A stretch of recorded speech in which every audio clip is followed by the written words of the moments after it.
تو جناب میرے ساتھ آج کو اسپیشل گیسٹ موجود ہیں اور ایک اسپیشل کاز پہ ہم بات کرنے والے ہیں. بہت سارے ایسے انڈیویجول پاکستانیز ہیں جو کہ اپنے بہت زیادہ لیوش قسم کے لائف سٹائل کو چھوڑ کر یا پھر اپنے ایک خاص کریئر کو چھوڑ کر کچھ ایسا کرنے لگ جاتے ہیں جس کا فائدہ ڈائریکٹلی شاید انہیں نہ ہو رہا ہو لیکن انڈائریکٹلی پورے پاکستان کو ہو رہا ہوتا ہے. سو آج ہم وہی کاز ایک ڈسکس کرنے والے ہیں. میرے ساتھ سب سے پہلے آپ کا تعارف کراؤں گی, اعجاز نثار صاحب موجود ہیں. پاکستان کے کارپوریٹ ورلڈ کو لے کر, پاکستان کے ان چہروں کو لے کر who is actually contributing to the productivity of a country, یہ ان کو سامنے لے کر آتے ہیں. بیکاز جب ہم بات کرتے ہیں لیڈرشپ سکلز کی, جب ہم بات کرتے ہیں انٹرپرینیورس کی, جب ہم یہ کہتے ہیں کہ جناب آپ کو اپنے پاؤں پہ کھڑا ہونا چاہیے بٹ آپ مایوس ہو جاتے ہیں اور کھڑے نہیں ہو پاتے, آپ کو راستے نہیں نظر آتے, تو ہی is the one who actually give the coaching and training sessions to the young entrepreneurs. اور ان کا ایک کاز ہے 100 CEOs آف پاکستان. اب تک اس کتاب کے جو ہیں وہ 9 ایڈیشنز آ چکے ہیں.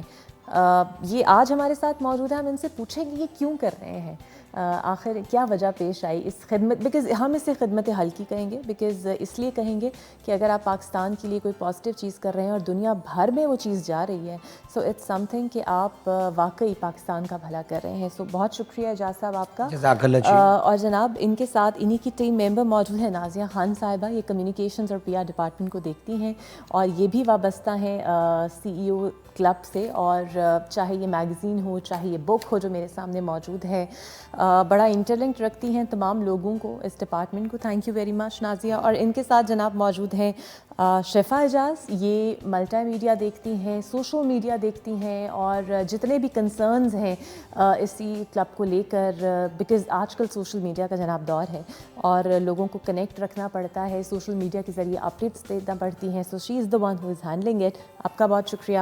اور ان کے ساتھ جناب حسن رضا صاحب موجود ہیں, یہ CEO ہیں ڈیری سولوشنز کے, لاہور چیمبر آف کامرس سے بھی وابستہ ہیں, جو ڈیری ایسوسی ایشن ایک بنی ہوئی ہے اس کو بھی چیئر کرتے ہیں.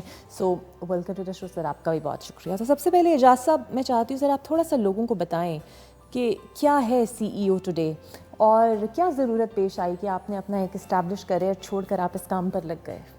Thank you Iqra first of all for hosting today. آج اپنے مہمان آپ کے ڈسکور پاکستان کو پہلے مبارکباد دوں گا کہ اتنا خوبصورت چینل کیسر رفیق صاحب نے یہ لانچ کیا, اور یہ بڑا ایکسکلوسیو ہے اور اس کا کانٹینٹ دیکھ کے خوشی ہوتی ہے کہ پازیٹیوٹی کی بات سننے کو ملتی ہے. دوسری بات, آپ کا جو سوال ہے بہت ہی قیمتی کویشچن ہے. اس کا پیچھے کیا پرپس تھا اس سارے کام کے, اتنا کریئر چھوڑ کے جب آتا ہے انسان اپنی وہ کیا کہتے ہیں شپس, اپنی کشتیاں چلانی پڑتی ہیں, تو اس کا بنیادی مقصد یہ تھا کہ میں جب IBA میں پڑھتا تھا, میں MBA کا اسٹوڈنٹ تھا, تو میں اپنے ٹیچرز کو کہتا تھا سر آپ ہمیں بل گیٹس کی, اسٹیو جابس کی سکسیس سٹوریز پڑھاتے ہیں, تو سر ہماری اپنی سکسیس سٹوریز کدھر ہیں, ہمارے اپنا نیریٹو کدھر ہے سکسیس کا. ہمارے پاس تو بس نیگیٹو کرپشن کی کہانیاں تو سنتے رہتے ہیں, کامیابی کی کہانی کوئی نہیں سناتا. پاکستان اتنا بڑا ملک ہے, 24-25 کروڑ کا ملک. تو ٹیچر کہتے تھے کہ یار ہمارے پاس کیس اسٹڈیز نہیں, دیکھے ہمیں مجبوراً MBA میں اپنی مارکیٹنگ مینجمنٹ HR میں ہم نے اغیار کی جو نا کانٹینٹ پہ ان کی سکسیس سٹوریز پہ ڈیپینڈ کرنا پڑتا تھا کہ کوئی بل گیٹ کیسے بنا, اسٹیو جاب کیسے بنا, مائکروسافٹ کیسے بنا, گوگل کیسے بنا, امیزون کیسے بنا, لیکن پاکستان میں نشاط کیسے بنا, پاکستان کے اندر پیکیجز کیسے بنا, لمس کیسے بنا, اس کی کسی کے پاس کوئی سکسیس سٹوری نہیں تھی. تو میں نے ایک ٹیچرز کے ساتھ بڑا ایک جنگ تھی کہ سر آپ ہمیں صرف یہ باہر کی پڑھاتے ہیں, پاکستان کی لکھیں, کہتے ہیں ہے ہی نہیں. تو مجھے ایک آئیڈیا ملا وہاں سے کہ اگر ہم پاکستان کے خوبصورت جو لوگ ہیں, جو پاکستان کے جاب کریٹرز ہیں, ہم ان کو کیوں نہ کریں تاکہ نئی نسل ان سے سیکھ سکے, وہ ان کے فوٹ سٹیپس. کیونکہ پاکستان میں جو بھی بچہ MBA کرتا ہے, وہ MBA کا نام پتہ میں نے کیا رکھ دیا, پہلے میں تھا ماسٹرز ان بزنس ایڈمنسٹریشن, اب رکھا ہوا ہے ممبر آف بے روزگار ایسوسی ایشن. ہم نے پوری فوج بنا دی ہے بے روزگاروں کی. ہم نے ان کے اندر یہ ان کے اندر یہ کریج ڈالا ہی نہیں کہ جاب سیکر نہ بنو, جاب کریٹر بنو. تو یہ وہ سکسیس سٹوریز لکھی تاکہ بچوں کو, نئی نسل کو گائیڈنس ملے کہ وہ اپنے انٹرپرینور بنے اور اپنے باس خود بنے, نہ کہ وہ جاب کی تلاش میں کریں. جابس نہیں ہے اس ملک میں. Very true.